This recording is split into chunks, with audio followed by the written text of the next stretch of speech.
मध्य प्रदेश में बनाने वाले स्वदेशी उत्पादों की भारी डिमांड है। जहां मोहन सरकार के प्रयासों से कलाकारों को उनके हुनर की अच्छी कीमत मिल रही है।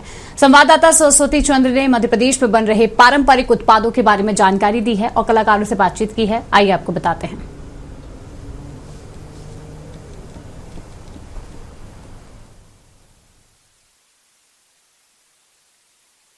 मध्य प्रदेश में इन्वेस्टर्स मीट हुई, उसके बाद मध्य प्रदेश स्थापना दिवस और स्थापना दिवस की जो थीम है उद्योग और रोजगार, और आज मध्य प्रदेश सरकार की वो प्रदर्शनी हम आपको दिखाते हैं जिसमें कि हमारी विरासत, हमारी पहचान, ये इस थीम पर काम किया गया है। और ये इस प्रदर्शनी में कुछ एक्सक्लूसिव चीज़ें बताई गई हैं और हमारे जो कारीगर हैं किस तरह से काम करते हैं और उनकी जो बनाए हुए प्रोडक्ट्स हैं वो किस तरह से वैल्यू एडिशन होकर विदेशों में अपनी पहचान बनाते हैं और ख़ासतौर से मध्य प्रदेश में किस तरह से काम होता है। आइए हम उन चीज़ों से आपको रूबरू कराते हैं। इसकी वजह ये है कि इसकी एक तो अनूठी कला है, इसके कलर डिजाइन कॉम्बिनेशन बहुत हटके ही होते हैं। अच्छा।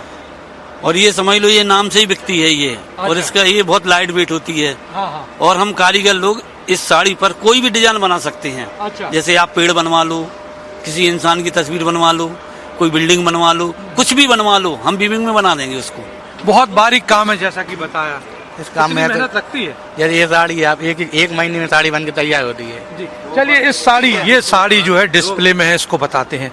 ये साड़ी जो है बड़ी खूबसूरत लग रही है और जो मेहनत है 1 महीने की मेहनत के बाद 2 भी लग सकते हैं। 1 महीने लगता है बनने में, 2 कारीगर बनाएंगे जब 1 महीने बन के तैयार हो पाएगी ये साड़ी है। अच्छा, इसकी कितनी कीमत है वैसे? इसकी 25,000 रुपए। 25,000 रुपए। और एक्सपोर्ट भी होता होगा ये तो मटेरियल बहुत है। हाँ, बाहर से सब जरी आता है सूरत से, कोयम्बटूर से आता है ये सब।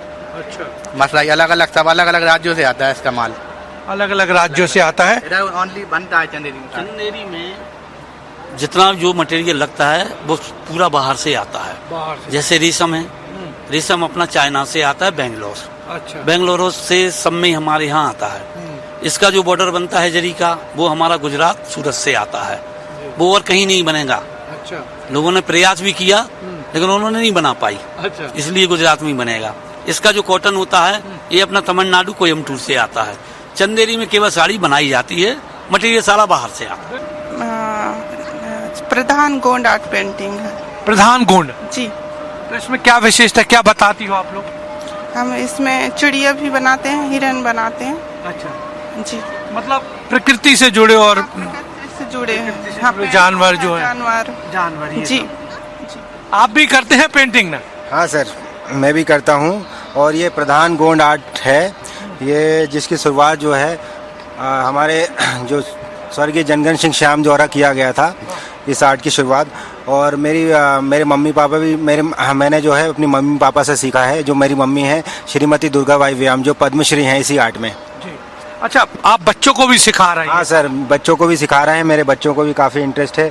मेरी बेटिया हर्तिका, मेरा बेटा आर्यांश और ये जो मेरे भाई का लड़का है ये भी सीख रहा है। अच्छा, आप लोग ट्रेनिंग भी देते हैं? कितना उत्साह है लोगों को?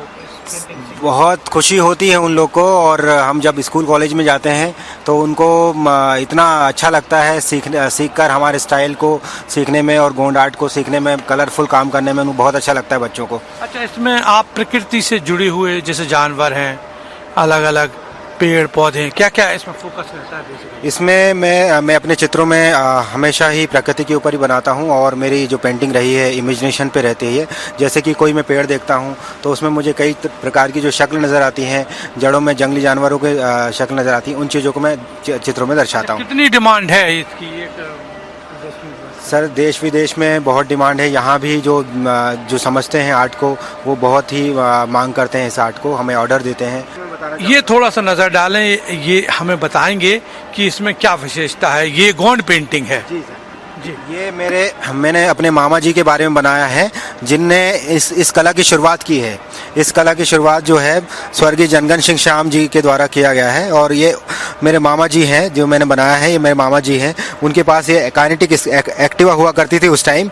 वो उसी से वो भारत भवन में ऑफिस में जाते थे और वहाँ से एक पेड़ के नीचे बैठ के विचार करते थे कि मैं क्या अपने चित्रों में नया बनाऊं और क्या बना सकूं। तो ये मैंने अपने मामा जी के बारे में बनाया है ये चित्र। बिल्कुल, तो आप देख सकते हैं कितनी खूबसूरती से डिपिक्ट किया गया है। और अपने मामा जो इन्होंने सीखा उनसे हुनर, उन्होंने भांजे ने अपने मामा को इस खूबसूरत तस्वीर में गढ़ा है।